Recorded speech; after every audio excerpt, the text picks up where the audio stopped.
भुनक्तु सह वीर्यं करवावहै तेजस्विनावधीतमस्तु मा विद्विषावहै। ॐ शान्ति शान्ति शान्तिः। गुरुर्ब्रह्मा गुरुर्विष्णुः गुरुर्देवो महेश्वरः गुरुः साक्षात् परब्रह्म तस्मै श्रीगुरवे नमः।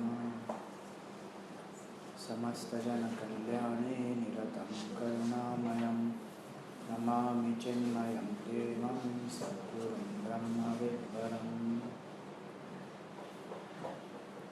ॐ पार्थाय प्रतिबोधितां भगवता नारायणेन स्वयं व्यासेन ग्रथितां पुराणमुनिना मध्ये महाभारतम् अद्वैतामृतवर्षिणीं भगवतीम् अष्टादशाध्यायिनीम् अम्ब त्वामनुसन्दधामि भगवद्गीते भवद्वेषिणीम्। यं ब्रह्मा वरुणेन्द्ररुद्रमरुतः स्तुन्वन्ति दिव्यैस्तवैः वेदैः साङ्गपदक्रमोपनिषदैः गायन्ति यं सामगाः ध्यानावस्थिततद्गतेन मनसा पश्यन्ति यं योगिनः यस्यान्तं न विदुःसुरासुरगणाः देवाय तस्मै नमः देवाय तस्मै नमः।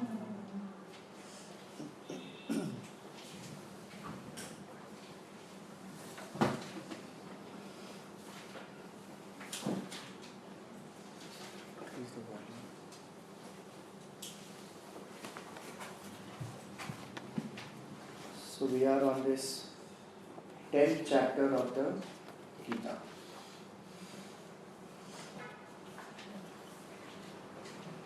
This 10th chapter of the Gita is called as Vibhuti Yoga.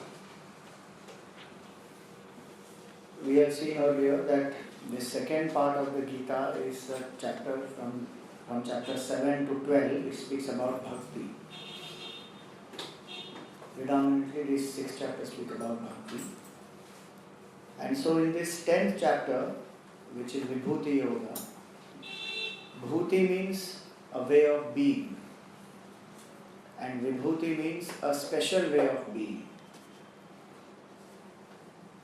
So in this 10th chapter we find the glorious manifestations of the Lord.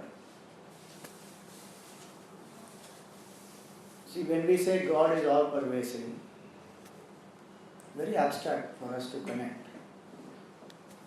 So as consciousness is all pervasive. But how to connect to that Lord? And specifically some form, if I have inclination I may use it. But otherwise, what is the way to see the presence of the divinity all around me? So though divinity is all around me, in some of the special manifestations I can recognize it in a more tangible way. So some 80 plus examples he gives in this chapter where I can see the special manifestations of the Lord. And when I see them, not only they are glorious manifestations, they remind me of the glory of the Lord. So that is the way by which we connect to the Lord. That this is the expression of the divine Lord. So this 10th chapter, Bhagavan is going to give many of these examples, and because of these 80 plus examples which are his special manifestations, this whole chapter also is called Vibhuti Yoga. Let us see how it starts. Om Shri Paramatmane Namaha. Om Shri Paramatmane Namaha. Atha Dashamodhyayah. Atha Dashamodhyayah. Shri Bhagavan Uvacha. Shri Bhagavan Uvacha. Bhuya eva Mahabaho. Bhuya eva Mahabaho. Shruno me paramam vachaha शृणु मे परमं वचः yatteham priyamanaya यत्तेऽहं प्रीयमाणाय vakshyami hitakamyaya. वक्ष्यामि हितकाम्यया. So he says bhuya eva. Once again, Mahabaho, O mighty armed Arjun, shrunu me paramam vachaha. Listen to this supreme knowledge. Yatteham priyamanaya vakshyami. I will give this knowledge to you. And Arjun is called Priyamana, meaning he is a symbol of a student who is very sincere, very eager to learn, has the thirst for this knowledge, and not only to know it intellectually but to live it experientially. Such a student is always dear to a teacher. So he says, that's a general word actually, Priyamana, that you are very dear to me, you are very sincere in your seeking. And why will I give this knowledge to you? Vakshyami hita kamyaya. Because I am motivated by the desire that may you attain good, may there be welfare of you. So with a genuine desire that the student must get this knowledge, must feel, must live and get established in this knowledge. Till that time that student doesn't experience, the teacher keeps giving the knowledge in different ways so that the student gets more firmly established in that knowledge. So this one shloka is a very beautiful shloka in this 10th chapter which begins that way, that I am going to again tell you about this divine knowledge, which is the knowledge about his own manifestations.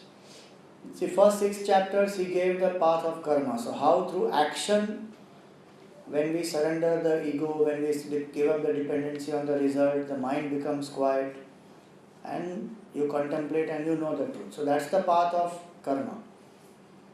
Then we see the path of bhakti, where love for the Supreme is devotion. And then how this devotion is developed. What is the way by which I can see the divine in this world? And an example was given that the Lord is like the thread in the necklace. The different sizes and shapes of the pearl, how they are held together by this thread. This whole world is held together by the Lord. So these 6 chapters, they are about devotion, they are about bhakti. And our general understanding of bhakti is only with some form, with some prayer, with some puja, some japa. That is one aspect. But if I can't see that Lord all around me, then my devotion and my understanding of that Lord is very limited. And so we saw even in the 7th chapter, Bhagavan gave many examples of His presence. So he says, Punyo Gandha Prithivyaam cha, I am the sweet smell in the earth, I am the strength in the strong, I am the sapidity in the water. Now those are examples which are general examples from our day-to-day life. In this 10th chapter, he is going to give special examples where we see something very divine and glorious which is manifested. So like he will say that among the mountains I am the Himalayas. So all the mountains no doubt are a manifestation of the Lord, but Himalayas have a certain special glory. Among the rivers I am the Ganges. So earlier he gave general examples to make us aware that the nature of a thing is what is the manifestation of the Lord. That water has sapidity, water has the capacity to extinguish our thirst, that comes from the Lord.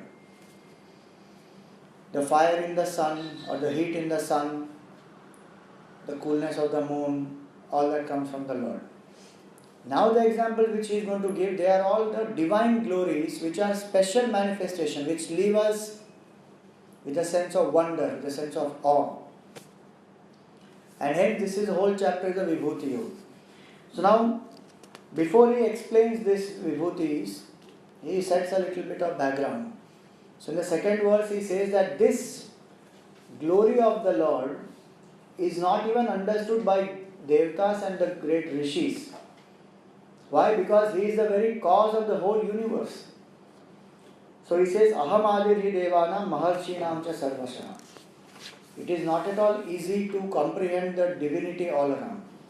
It's very easy for us to have a mundane view of things. But to have a divine view of things requires a certain initiation or training. That I must have that vision.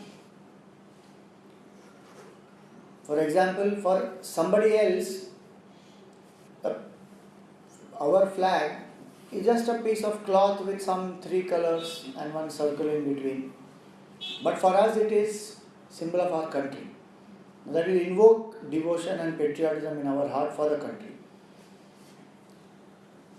So that is because we have associated that symbol, we have that feeling, we love our country. Otherwise it's just a piece of cloth. So in the same way, this whole world, I can just look at it as matter. Okay, there are hills and mountains and rivers and sun, moon, stars, and this is all nature and this is all going on. Or I can associate this with divinity. That all this which is glorious because of the presence of the Lord. And the more I associate divinity with that, easier it becomes for me to have devotion and to surrender. And so the Lord here, he goes on to say that this divine vision is not had so easily, and here he himself is giving that to Arjuna. So such a fortune it is of Arjuna that Bhagavan himself is revealing the glories to him. So the same thing when I see like this picture, now for anybody it may be okay, this is just a picture. Somebody who is initiated into this Indian culture, that person may say, okay, this is Krishna and this is butter and he is supposed to be God and all that. For the devotee, that same picture invokes so much of feeling.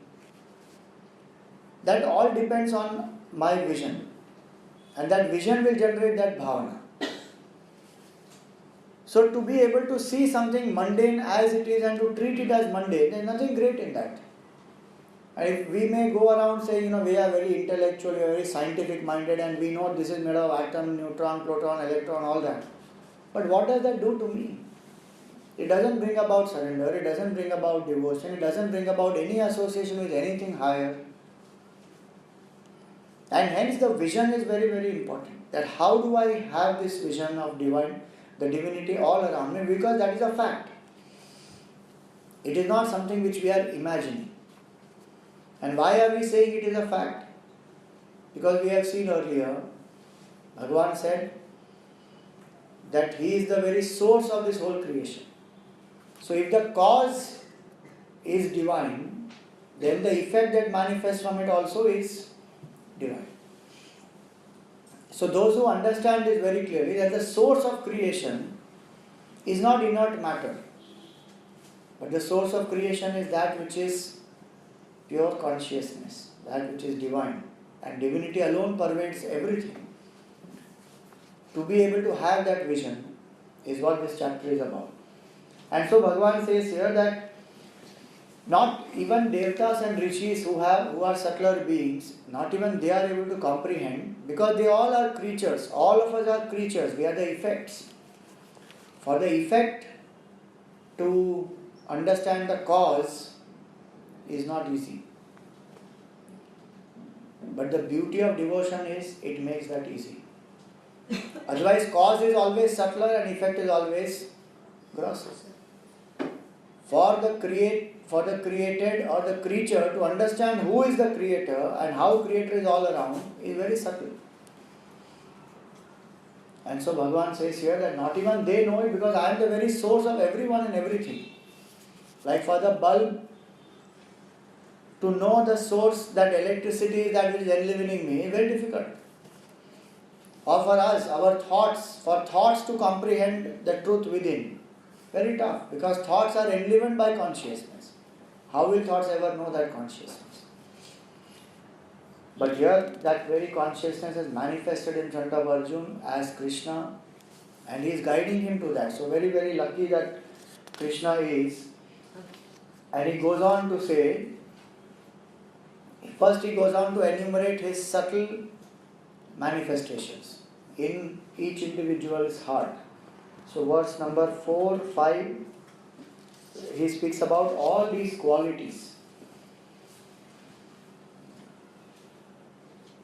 Buddhir jnanamasammohaha बुद्धिर्ज्ञानमसम्मोहः Kshama satyam damashamaha क्षमा सत्यं दमः शमः Sukham dukkham bhavo bhavaha सुखं दुःखं भवो भावः Bhayam cha bhayameva cha भयं च भयमेव च Ahimsa samata tushtihi अहिंसा समता तुष्टिः Tapodanam yasho yashaha तपोदानं यशो यशः Bhavanti bhava bhutanam भवन्ति भावा भूतानां Matta eva prithak vidhaha मत्त एव पृथग्विधाः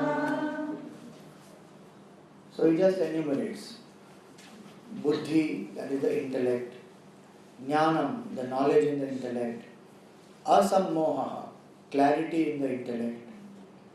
These are three qualities of the intellect. One is the intellect, the capacity to think, rationalize. Second is the knowledge which we use to think and rationalize. And third is that clarity. When the knowledge you think more and more about, then the clarity comes. That is the manifestation of the Lord within us. Kshama, the capacity to forgive. Satyam, ability to retain, be steadfast on the path of truth. Damaha, sense control. Shamaha, mind control. Sukha and dukkha, joy and sorrow, happiness and sorrow. Bhava and abhava. Bhava means here birth, abhava means death. Bhayam and abhayam, fear and fearlessness. So he says all these, along with ahimsa, non-injury, samata, equanimity, tushtihi, contentment, tapas, austerity, danam, charity, yasha, fame, ayasha, that is ill fame, bhavanti bhava bhutanam. He just enumerated all these which are in the realm of thinking and feeling. And it says, Matta eva prithak vidhaha. And there are many such various states of the mind and intellect. He said, all of them come from me only. Meaning, consciousness enlivens all of them. 1. 2. All these are qualities which are also called as divine qualities. Here he has listed both. Some of the opposite also he has listed. Fear and fearlessness. Ill fame and fame, both. He says all these flow from me, meaning this whole world has come from the Lord. And this world is a pair of opposites. So everything here is to be considered as divine. What does that mean? Not that I should do certain things to become ill famous. Not like that. So if there is fear, let there be fear of what we call fear of not doing what I'm supposed to do, or fear of doing things which will hurt somebody. More traditional interpretation, one can say fear of God himself. Actually, one should not have fear of God. But if at all there is fear, then associated with Bhagavan. Ill fame. Even in ill fame, understand that the Lord is always with us. Generally, we only strive for fame. But if there is ill fame, people leave us, go away. So what? Bhagavan is always there with us. Right? No point does he desert us. So all these subtle forces, which are of the mind, of the intellect, they all also come from the Lord. And how nice it would be if we consider this as coming from the Lord. One very important thing we are saved from, and that is the feeling of self-righteousness. Suppose I am non-violent. Then there may be a bhav that may come into me that, I am so strong, I am better than other people, I am a very non-violent person. Nobody follows non-violence like me. So that self-righteousness comes, where I am proud about my feelings, my values, and that pride takes me away from humility. Pride takes me away from being able to let go of the ego and connect to the Lord. So that if a nice idea comes into my mind, a very creative thought comes into my mind, a devotee will first think that this has come from the Lord. This is the grace of the Lord. One will not think that, see, I got such a nice thought. So each and everything that way, what is given here, my knowledge, my clarity, my fearlessness, non-violence, charity, sense control, mind control, all these they come from the Lord. And even if we have that capacity to follow these, that capacity to follow also comes from Bhagavan only. So a devotee will always associate not only the external things with the Lord, but even these subtle states of mind and intellect with the Lord only. So generally we associate our mind is extroverted. So either we associate the Lord with a form, or we say the Lord is all this, but we forget that the bhavana inside, the thoughts inside, all that also comes only from Bhagavan. So having enumerated that, now he goes on and he gives a very beautiful shloka, verse number 7, where he describes 3 different aspects of the truth or of the Lord. Etam vibhutim yogam cha Etam vibhutim yogam cha mamayo veti tattvataha mamayo veti tattvataha so vikampena yogena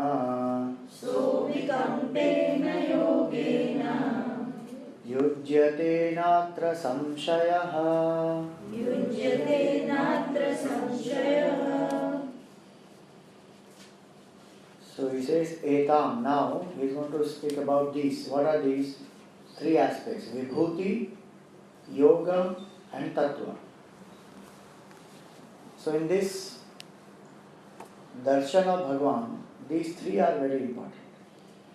One is vibhuti, which is his special manifestation. So that we are able to recognize divinity in the special manifestations all around us. That is called vibhuti darshan. Second is yog darshan. Now here the word yog means the power of the Lord to create, or the infinite potential of the Lord. That is called as the yog darshan. I'll explain more as we go along. First let me finish the verbal literal meaning. And tattva darshan. Tattva darshan is the essential nature of the Lord as the Lord is, apart from the manifestations. So if manifestations are not there, who is the Lord? That essential nature of the Lord, that is the tattva darshan. So vibhuti, yoga and tattva. He says here, so avikampena yogena yujyate na atra samshaya. Whoever has these 3 visions of the Lord, that devotee will experience complete oneness with the Lord. Yujyate means oneness. And how? Avikampena yogena. That person's mind will be so steady and steadfast and will be one with the Lord that there is no more agitation in the mind of that person. Kampa means tremor. Vikampa means lot of tremors. Avikampa means no tremor at all. Meaning the mind which generally keeps on oscillating has completely settled. Not only it has settled, it has become one with Bhagavan. At no point in time that person is away from divinity. Our situation right now is now and then we connect to divinity. As we become sadhaks, that connection becomes more and more. But here is a devotee whose connection is permanent. Never that person will move away from that vision of divinity. So what are these three now? Vibhuti, Yoga and Tattva. So first let us see one example.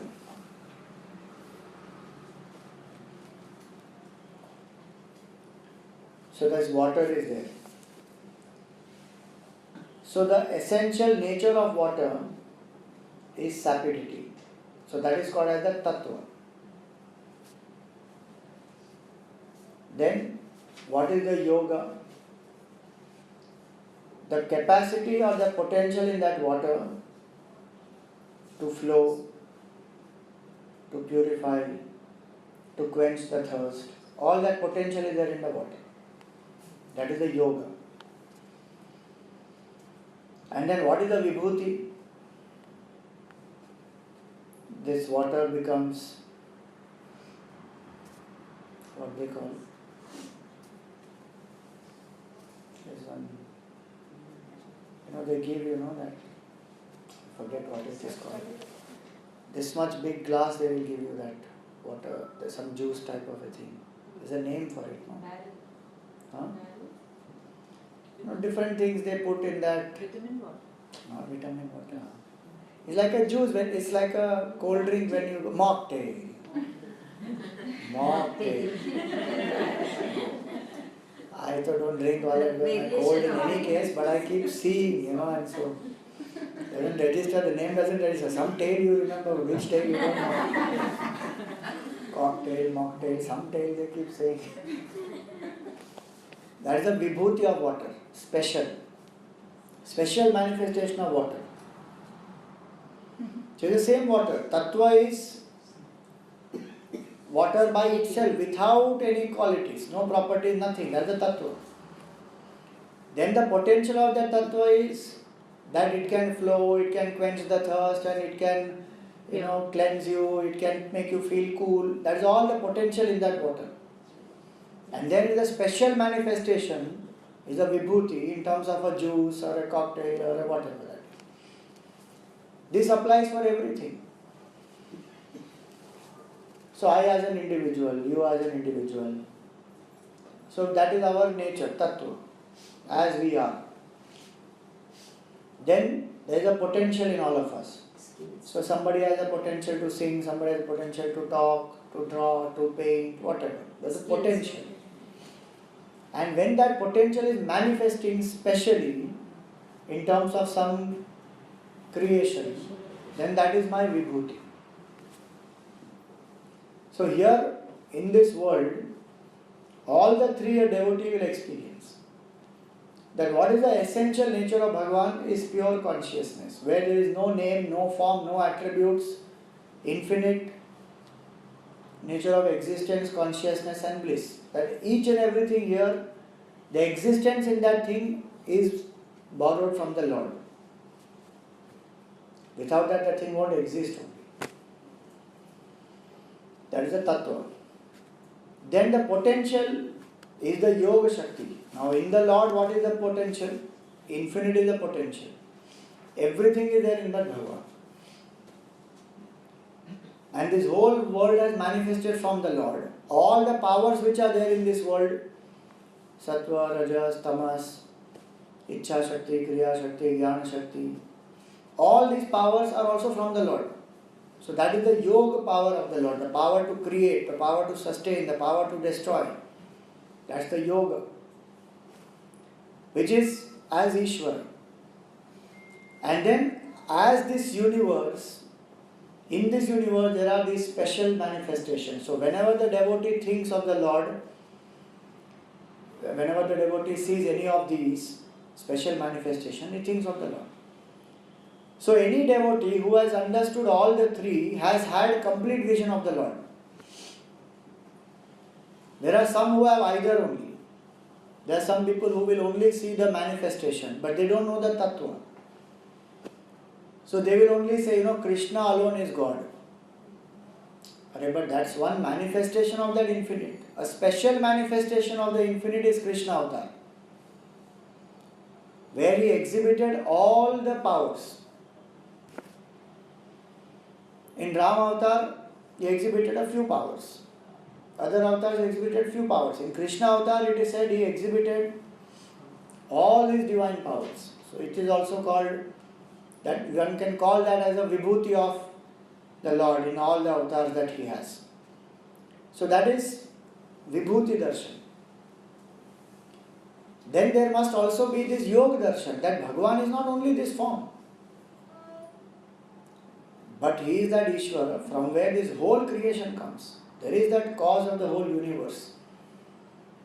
And that cause of the universe is essentially all pervasive in the universe. So I don't have to search that God somewhere outside or up in the clouds. Everything here is that Lord. And in my meditation, when my eyes are closed, I realize that Lord, who is pure consciousness, as my nature. As Tattva, I and God are one. The devotee experiences that oneness.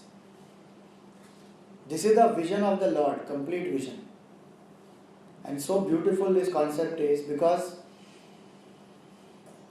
closed eye meditation, I realize consciousness within me. Open eye meditation, I see the Lord everywhere. So how nice it is for the devotee. Not a single moment it is that the devotee is away from Bhagavan. Even when I am having closed eye meditation, I have two choices. I can think of Bhagavan as pure consciousness, where I and that Lord are one, which is the Tattva Darshan. Or I can have this bhav that Bhagavan is Ishvara and I am a Bhakta and I surrender to that Lord. That is the Yoga Darshan. So whether my eyes are closed, whether my eyes are open, I see the Lord within me also, outside me also.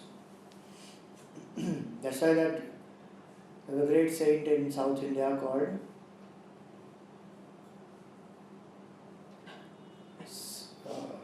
Sadashiva Brahmendra. So he has written many beautiful compositions. So he, in one of the compositions, says, Andar Ram, Bahar Ram, Jahan Dekho, Wahan Ram Hi Ram. That's the experience of the devotee who has had a complete vision of the Lord. Incomplete vision will be anyone.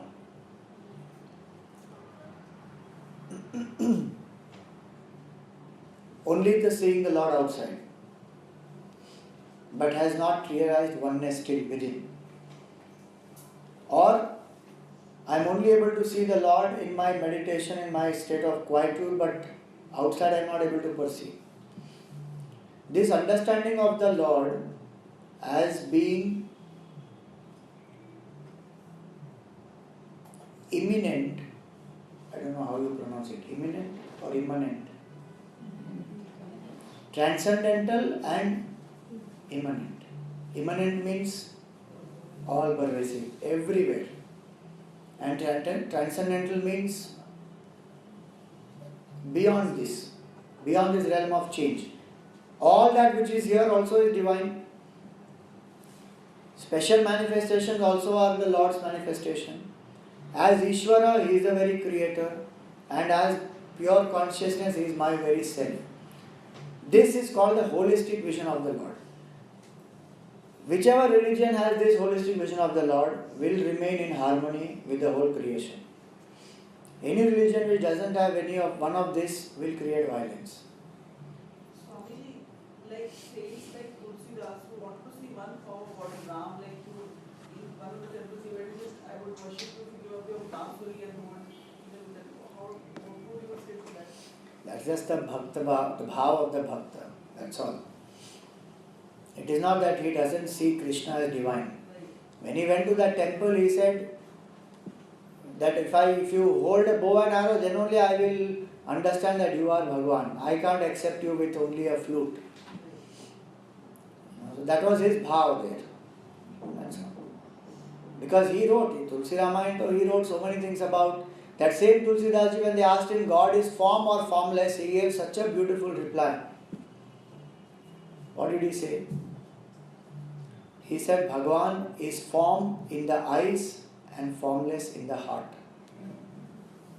Fabulous reply. Only a person who has realized it can say that. So this is not borrowed from somewhere. That is his experience. And when I look within, when I transcend my form, my attachment to my form, in my heart the Lord is as consciousness as formless. But when I come to this level, then God also has a form. If I have a form, God also has a form. If I think I am formless, God is also formless. The devotion is most beautiful. The depth of devotion, if we see, is so amazing. Unnecessarily people think devotion means some emotional sentimentalism and crying and weeping and going mad. That is just one expression of that devotion. But inside, if you have to see Bhagwan, obviously you are not going to see Bhagwan inside as some Krishna inside here. Where? Even if I do upasana, keeping the form in my mind, that is still a form only inside. That is not pure consciousness. But that mind, when it becomes quiet using that form, will go beyond that form.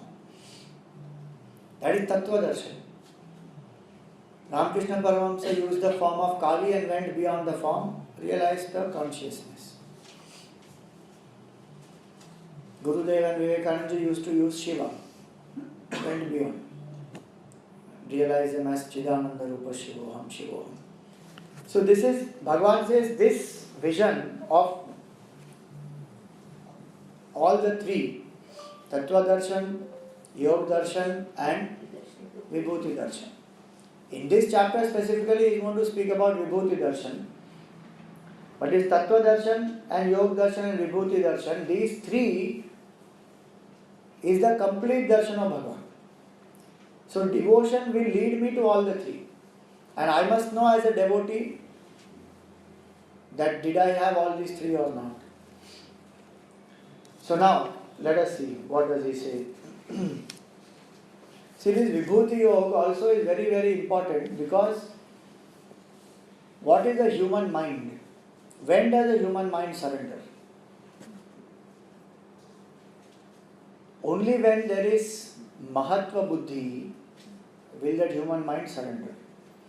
Only it sees something glorious, something magnificent and outstanding, then that bhava of surrender comes. You just think about it even in simple example. If you have the form of Krishna which is so small and you keep there, and you have a huge picture of the Lord, which one does the mind associate with very easily? A bigger picture has a more grander impact on the mind. Of course, it may be the bhav also that so many people worship Bhagavan as a Bal Gopal and that they have been used to doing that archana, puja and all that. So the bhav comes for that also. But if one has to do just a comparison, wherever there is glory and grandness, their appreciation of that happens more and their surrender also happens faster. So when I see that the Lord is so mighty, just even one vibhuti of his, if you see, it is so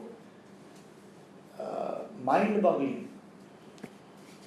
If you just think about the Himalayas, such a mighty range of mountains, my God. Recently on Facebook they had one post which went viral.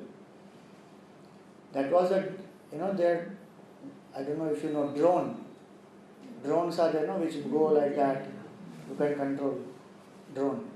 So that drone has gone up somewhere, they have taken it to Mount Everest and they have taken pictures of that through that drone, full of ice. Very fabulous. Nowadays they have that one aeroplane ride also. They have an aeroplane ride where you can see all these peaks from the aeroplane. So you see that is Mount Everest, and that is Kanchenjunga and whatever. They take you across like that. And you see that, it is so amazing. My God, what is my tiny little ego in front of all this? Just one vibhuti of Bhagavan, if we think, one feels so amazing. Just the ocean, if you think about, Baap re Baap. One ocean, not even all the 7.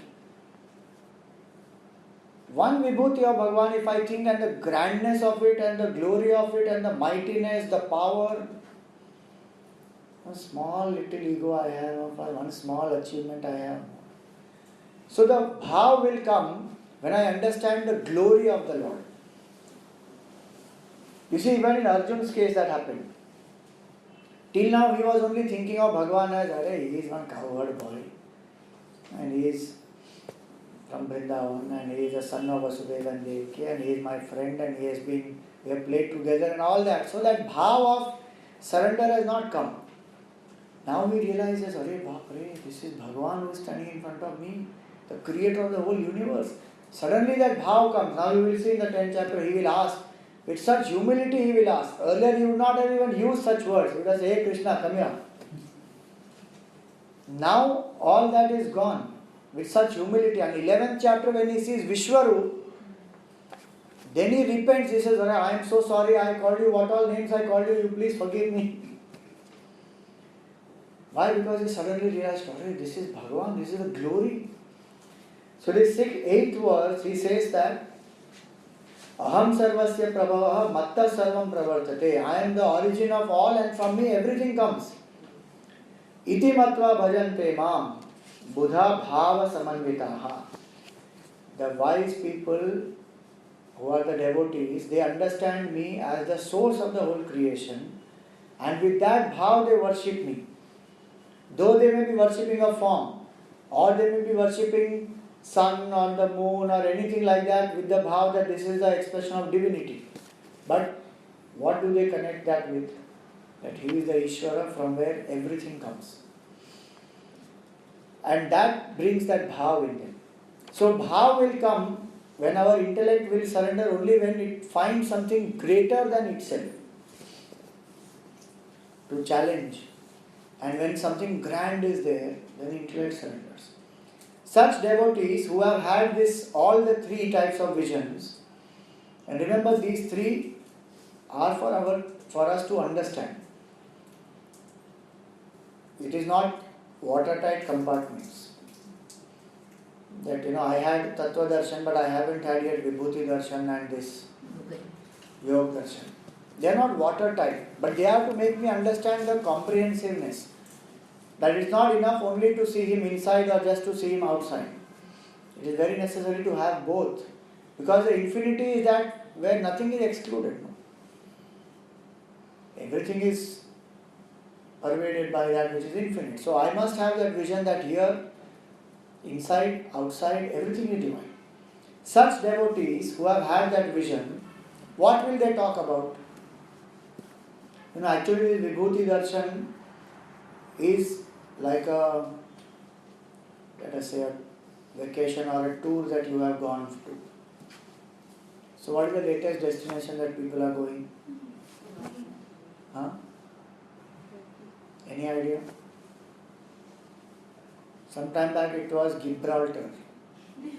Before that it was Turkey. Before that it was Istanbul. Istanbul is in that, no? Turkey. Yeah, so it was Istanbul. Then Bangkok, like that people used to go. And everybody goes there suddenly. So some place, so suppose you have gone to some place, Switzerland, and first time you are seeing it and everything, when you click all the pictures and you come back, then what you do? For the next 7 days, everybody will listen to all your experiences of Switzerland. You may be in India, but you are living there only. You will show the picture, you will talk about it, you will feel like, what a nice time it was there, and how so beautiful it was, and this and that, and constantly. So in this 9th verse, it is said, this is the state of those devotees. Very beautiful verse, let us chant this. Macchitta madgata pranaha Macchitta madgata pranaha bodhayanta parasparam bodhayanta parasparam kathayantascha mam nityam kathayantascha mam nityam तुष्यन्ति च रमन्ति च. तुष्यन्ति च रमन्ति च. It says Madchittaha. Their mind is totally absorbed in me. Madgata pranaha. Meaning, with every breath of theirs, they only think about me, talk about me. Bodhayanta parasparam. And they are telling that to each other. When devotees meet, what will they talk? When sadhaks meet, what will they talk? That should be the bhav which we also must have. If two satsangis meet, what should they actually talk?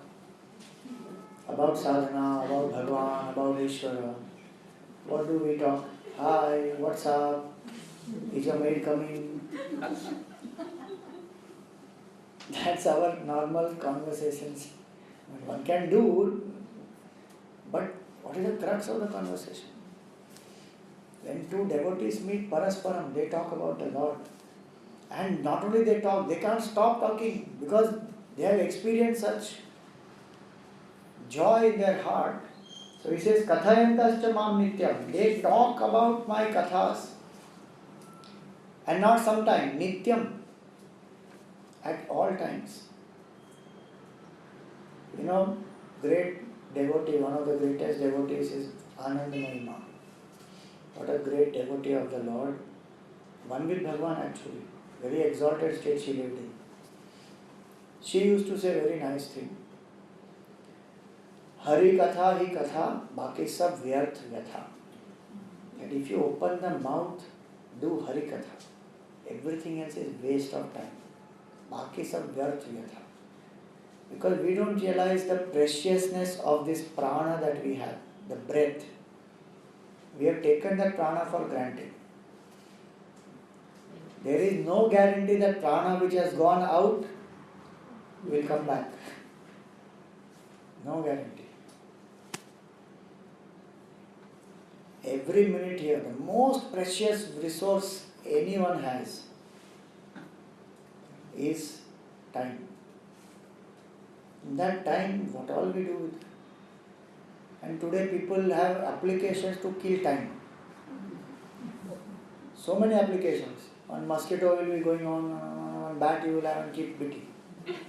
One you beat, another will come. Another you beat, another will come. And then there are levels in that also. From devotion standpoint and human birth standpoint, it is a waste of time. Because this human birth, first of all, is not easy to get. In that, this type of a life and satsang and study and all that is again not easy to get. Where we are wasting our time? So he says, devotees when they meet nityam, all the time they only keep talking about the Lord. Now don't they get bored? No, because Bhagavan's glory is Anant. Such a beautiful expression. Hari Ananta, Hari Katha Ananta. Not only Bhagavan is Anant, his Katha also is Anant.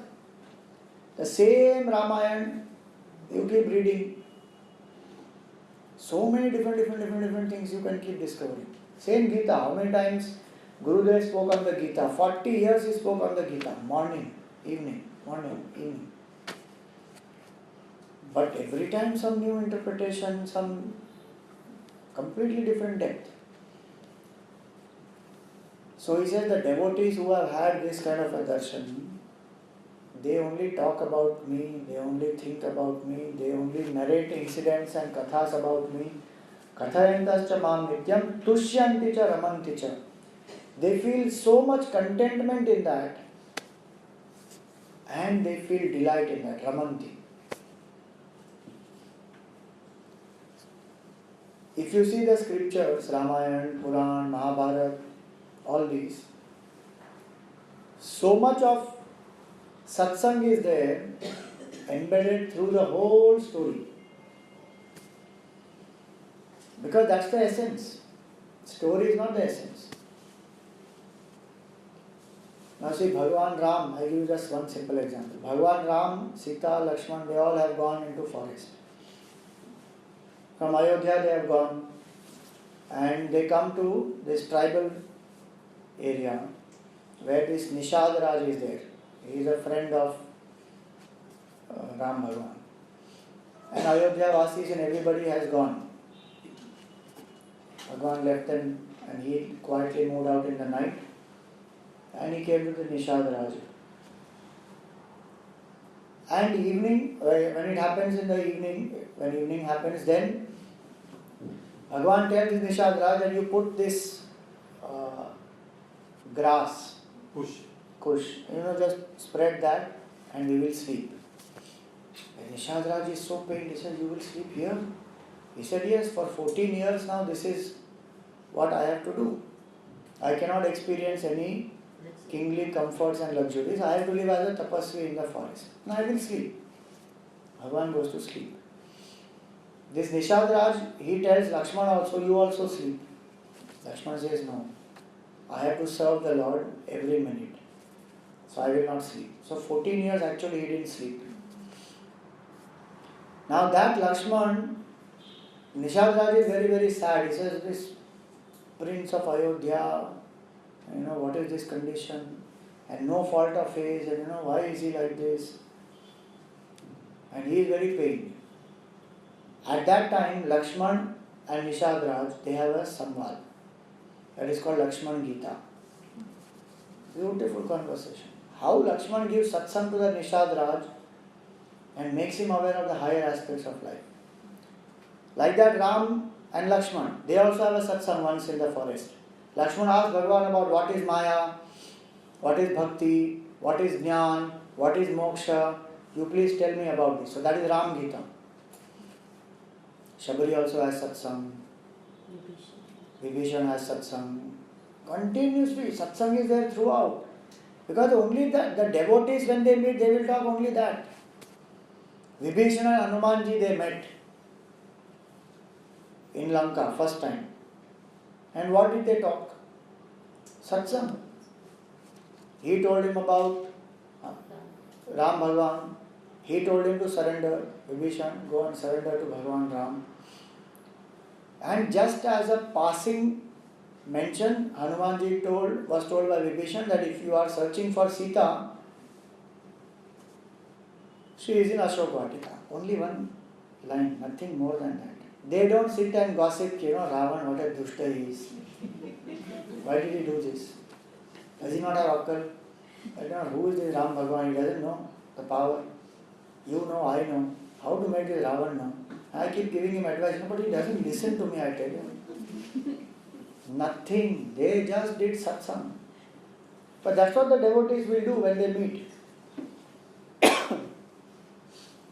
So he says, Tushyanti and Ramanti. Not only they are so happy, they take delight. If I am a devotee, one of the signs of devotion is, Bhagavan tells this to Shabari in Tulsi Ramayana. Prathama Bhagati Santankara Sangha.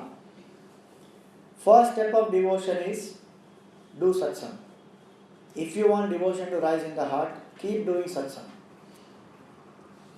Second step he says, Du Sarirati Mama Katha Prasanga. And the second sign of devotion is that you will find joy in my katha. Not only you find joy in the katha, this sense objects of the world, sense pleasures, temptations, you don't have any much interest in that. Slowly that all wanes away. Because what is the joy of that katha shravan? The joy of surrender in devotion, the joy of a mind which is quiet. Nothing can come anywhere close to that joy. Nothing. Greatest pleasure of the world is not even a drop or a dot in front of that joy of quietude and bhakti. And one who has tasted that, slowly it comes. When the sattva guna in us increases and the bhavna of bhakti comes in us, slowly that joy we start experiencing. So if I am a devotee, one of the signs of devotion is in satsang I get great joy. I look forward to listening to the glory of the Lord. I look forward to reading the Gita or chanting or remembering or mantra or any of that. The mind doesn't have an aversion. When there is a lot of rajoguna and tamoguna in the mind has some aversion. कि नहीं अभी नहीं बाद में इतना कर लिया चलेगा क्या? All that. As the bhakti increases, the mind doesn't have any aversion. Mind wants to do that only, more and more. Not as an escape, huh? But that's the feeling that the mind has. So if there is kartavya to be done, I have a duty towards family, towards society, towards country, I do all that, thinking that I am serving the Lord only, like Pundalik was serving his mother and father. But when that service is over, what do? Think of Bhagavan. That's the quality of a devotee. Ramakrishna used to say, when you are working in the world, with one hand you hold on to the world, one hand you hold on to God. And when you finish the work, with both hands you hold on to God. What do? Our condition is, when we are working in the world, both hands are with the work. And when we have finished the work, then with both hands we jump to relaxation. And we swing between both these. Real relaxation is this: Bhagavan Nam, Bhakti. Nothing can make the mind so rejuvenated as Bhakti can rejuvenate. But do you find anywhere such messages?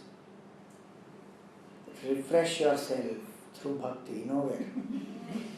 You will have refreshed yourself through Bhakti. You will have refreshed yourself through an Ayurvedic massage and this spa and this movie and this coffee and this pizza and this. Nobody says refresh yourself through Bhakti. But really it is that only. Tushyanti cha ramanti cha. The devotee not only feels lot of peace, contentment, but revels in that. Now such devotees, you may say that they think of Bhagavan, form is there, they listen to the glory, they may think of Bhagavan as Ishvara also, but how do they get the Tattva Darshan that Bhagavan is the self in me? Because they are not, many of them, they don't even know. This entire systematic process of Nitya, Vastu, Vivek, Vairagya, Shatka Sampatti, Mumukshutvam, these are qualifications. Then you listen, then you reflect, then you meditate, all that they don't know also. So how will they experience that oneness with that Lord? Because many people think that those who are devotees, they think of Bhagavan as separate only. They don't experience oneness. Advaita they don't know. So devotion is equated to Dvaita and knowledge is equated to Advaita. Bhagavan here he says very beautiful shloka, 10th and 11th. He says, I give them that knowledge. Tesham satata yuktanam bhajatam priti purvakam dadami buddhi yogam tam yena mamupayanti te. It's a very important shloka.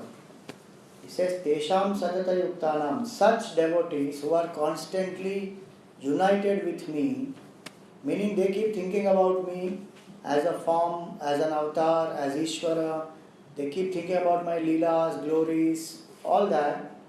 Bhajatam priti purvakam, and with such devotion that they remember me, dadami buddhi yogam tam, I bless them with knowledge.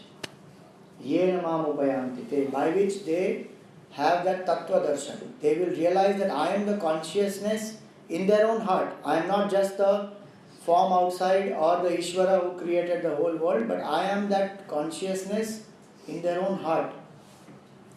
That tattva anubhav I will give them. So you see many examples. Shabari, such a devout lady, has so much of Shraddha and so much of patience. Shraddha, in the words of her guru, Matanga Rishi said, one day Ram will come. She has not even seen Ram. She doesn't know how Ram looks like. For that matter, by the way, Valmiki also didn't know what Ram looks like. When Naradji initiated him into the Ram mantra, he doesn't even know how Ram looks. And he is in such a condition that he can't even talk, he can't even say Ram. He constantly kept saying Mara, Mara, Mara, Mara, Mara. how do such devotees experience the Tattva Darshan? They have not got that, they have not studied like us, Tattva Bodh, Atma Bodh, Bhaj Govindam, Updeshar, Sadhana Panchakam, Vivek Chudamani, nothing.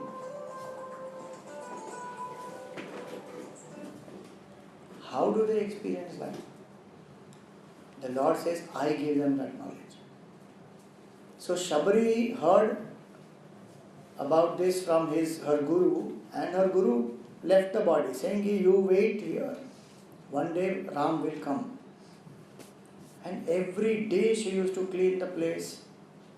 She used to pluck flowers, make the garland, pluck some fruits and berries and everything and keep it ready, water, clean the whole kutia. Bhagwan will come. Every day she used to do. And you see that power of her devotion.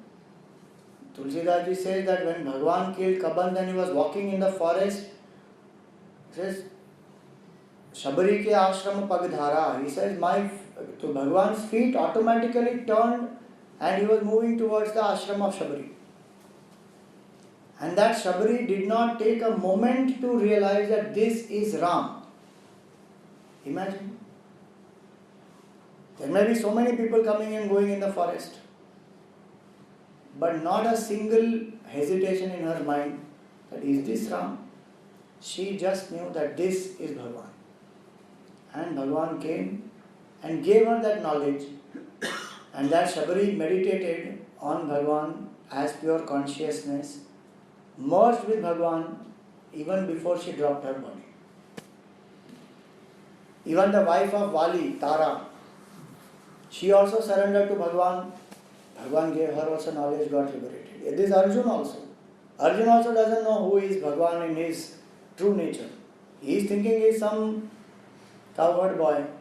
It is the grace of the Lord only. He will say that in the next sloka. That he made him realize, gave him this knowledge, removed his delusion. So no point in time we need to worry. A devotee actually never worries. That will I get Jivan Mukti or not? Will I get moksha or not? Nothing. Bhagwan gives that moksha. So devotee leaves it on Bhagwan, saying ki Jai vidhi rakhe Ram, tahe vidhi rahiye. That whichever way Bhagwan Ram has kept me in, I will live in that form. If you feel I should be in this samsar, I should come again and again, I will come. If you feel you want to give me moksha, you give me moksha. All I need is I must keep remembering you. That's all. That's all the devotee asks. So Bhagwan here gives it's actually a promise that whoever is devotee of the Lord and being, constantly thinking of the Lord, Bhagwan says, I will bless them with knowledge and they will come to me. And what does he do? How does he bless them? See the 11th verse. Tesham evanukam partham aham ajnanajam tamaha nashayamyatma bhavasthaha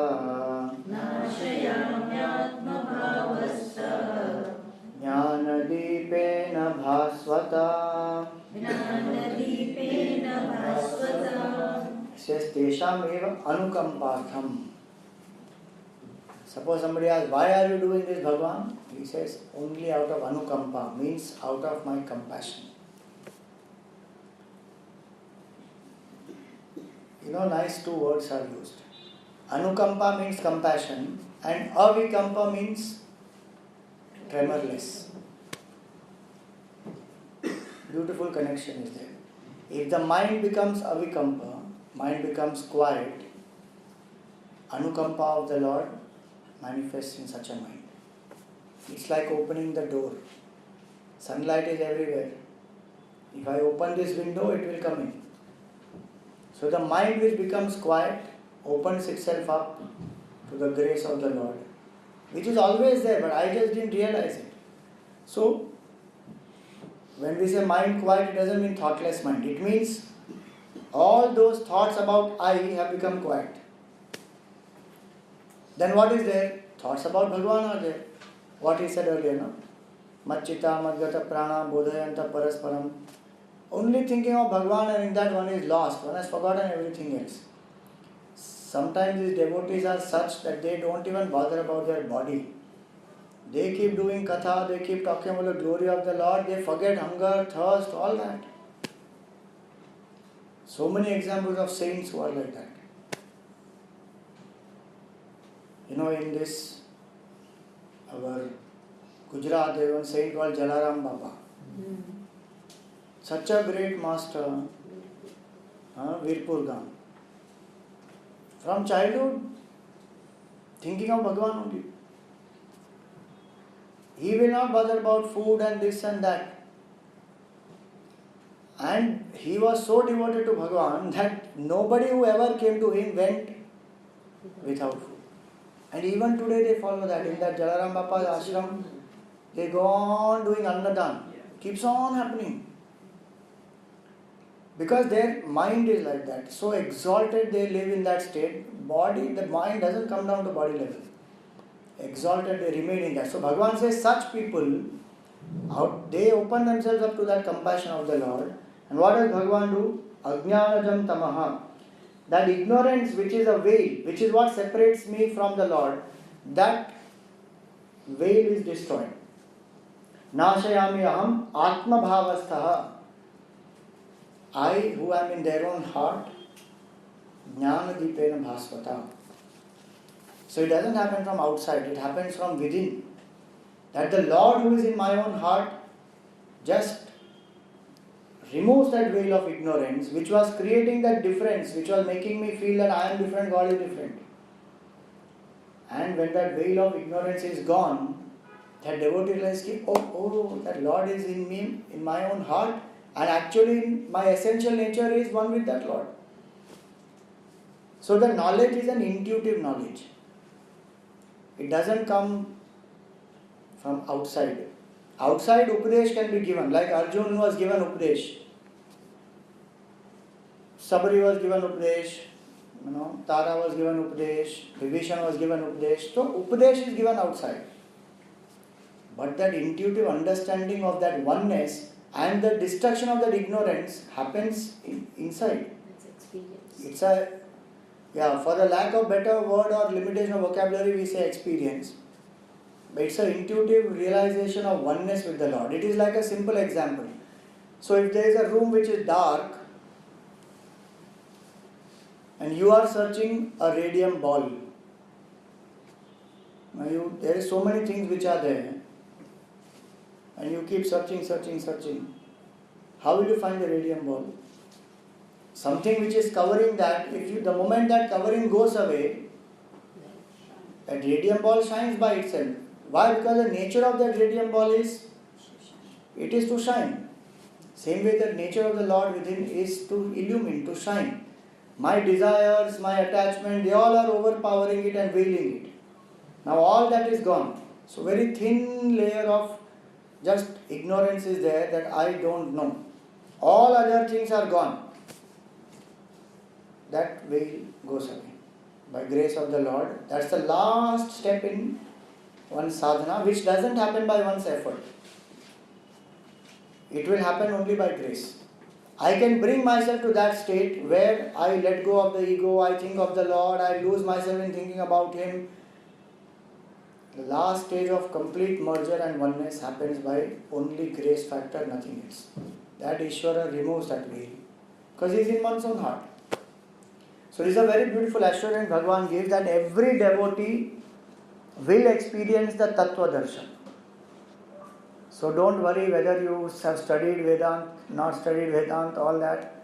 If you are following Bhakti, keep following that Bhakti with that Ishwar Bhav, not only with one form. In that form one must have Ishwar Bhav. Now, having said this much, so Tattva Darshan Bhagavan has given. Yog Darshan we already saw earlier in the 7th chapter and other places where he explained his manifestation. Now Arjuna is going to ask, which are those special ways by which I can remember you? That we will take up tomorrow. Om Purnamada Purnamidam Purnat Purnamudachyate पूर्णस्य पूर्णमादाय पूर्णमेवावशिष्यते। ओम शांति शांति शांति। हरि ओम। श्री गुरुभ्यो